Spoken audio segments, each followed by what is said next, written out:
So do you have Saks Fifth Avenue here, like out of Beechwood or something? Yeah.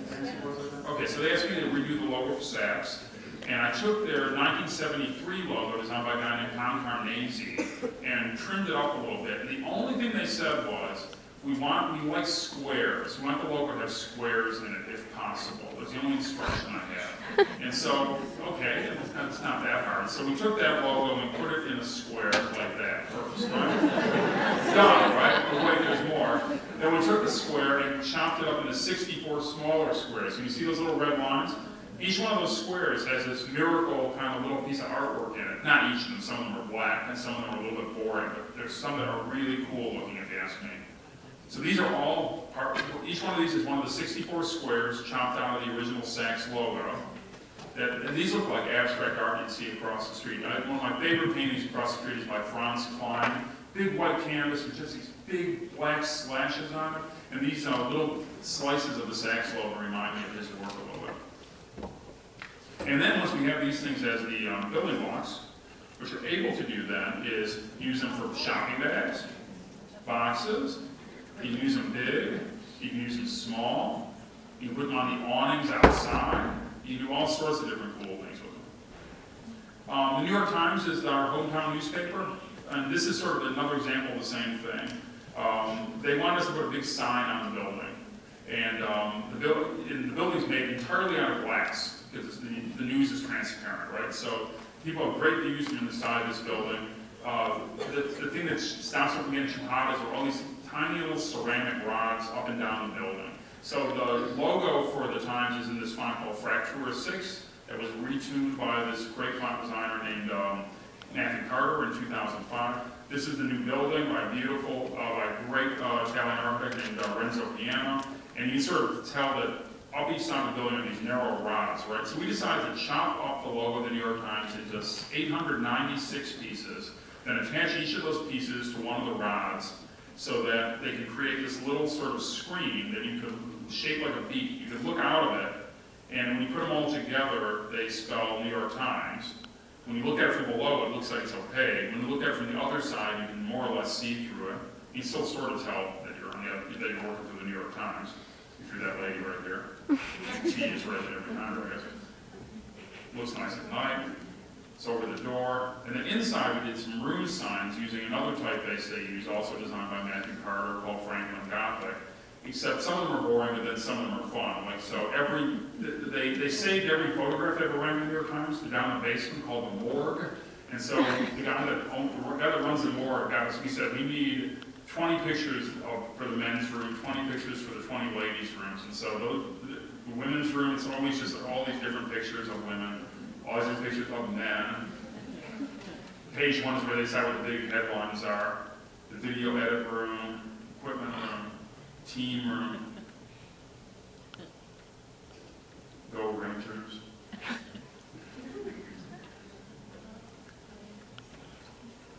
Pantry, copy room, staff room, privacy. There's reasons to say privacy. I don't know what goes on in these rooms. Privacy. Riser closet. Then the balcony. Hey, we're almost done. This is one alma mater, University of Cincinnati. This is a book we did using another Matthew Carter typeface called Bell Centennial. It's the typeface he did for the telephone book.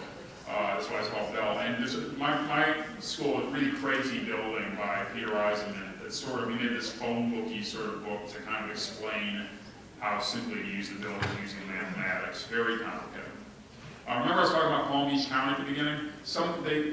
When they had that big disaster with that ballot, they decided to throw out all those ballot boxes. And so some guy in New York bought 100 of them for like $50, brought them to New York, and gave them to 100 different people to do art projects with. So we called it the Voting Booth Project. And the typeface we use for it is called Agency, again by Benton, and we like it because it looks like it's punched out with a ballot, like a punch ballot, right? And so every artist was given a different one of these things, and they just got to do different things with it. So you make a little puppet show there. You can attach a lot of, hindsight is 20/20 vision, right? So you attach a million rearview mirrors to it. This is the installation we did in the gallery. So it's got the statement from the law that says how you're supposed to vote for president around in the ballot boxes are just kind of lined up. The one that we did is this one. Me and my partner Jim Bieber, I said, what if we just drove over with a steamroller? And he said, I bet I could get a steamroller. There's a place in New York you can rent steamrollers. You don't even need a driver's license to rent steamrollers. And so we just got a steamroller, we drove over this thing, a little smash, and we put a little Republican elephant on the top. So we're Democrats, and me and my partner really, so that's what we thought. Almost done. It's a little thing called Wake Hill Garden up in Bronx, New York. Changes seasons. It's like you know, it's a beautiful park like Wade Oval or like you know, the park right next to us where the cultural gardens are. And so Schneidler, this lovely typeface, is the serif font that we use with the logo. So this is like just stuff for the gift shop at the gardens. Make little grassy hedges out of the logo, and then the signage kind of all goes together like this. Not meant to be too obvious. And then we commissioned Myra Coleman, one of the library muralists, to do a mural there. X, this is spicy, wake up for this. This is for the something called Museum of Sex. So it's a serious museum about the history of human sexuality. So we picked the most boring typeface in the world, by Max Meyer. And the logo just kind of emphasizes, you know, the rated X part of it. And so that X becomes like the star of the show. It's the little thing that you pull off. You go through a big X when you come in the door. And then after you leave, they say thanks. Rated X. Buy a t-shirt. Looks sexy in it, like this guy here. So this is the only typeface that I designed. It's called Rorschach. It consists of just that one letter. I do a lot of work for the Yale School of Architecture. Our work for the Yale School of Architecture, it's the logo is a Y and a circle, but the Y is always in a different typeface, and we change it depending on what it's for.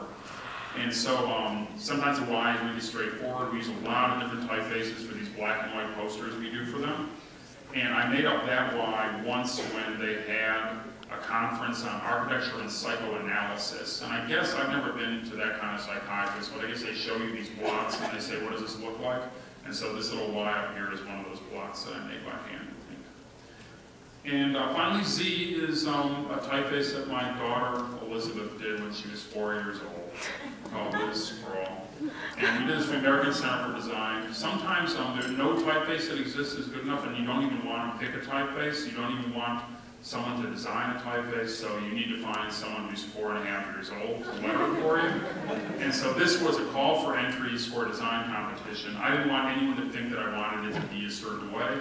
And so I just had Liz letter the whole thing. So it says, what is good design? And it says, good design can be a lot of different things, but it can also always be something more. And that something more is the thing that I always look for when I do a project. And I think every designer and every artist, when they wake up in the morning and go to their studio, go to their drawing board, go to their Macintosh, go to their computer, the thing that keeps them going and keeps them moving forward is that idea to always find something more. And I think, you know, by coming here today, you've kind of demonstrated that you're interested in finding out what that something more is. And I promise all of you, if you work hard, it won't happen every morning. Sometimes you have to get up a lot of mornings in a row before it finally happens, but you will find that something more, and that something more makes everything else worth doing. So thank you very much. We're going to break now for questions, I think. Yeah, go ahead. Well, thank you.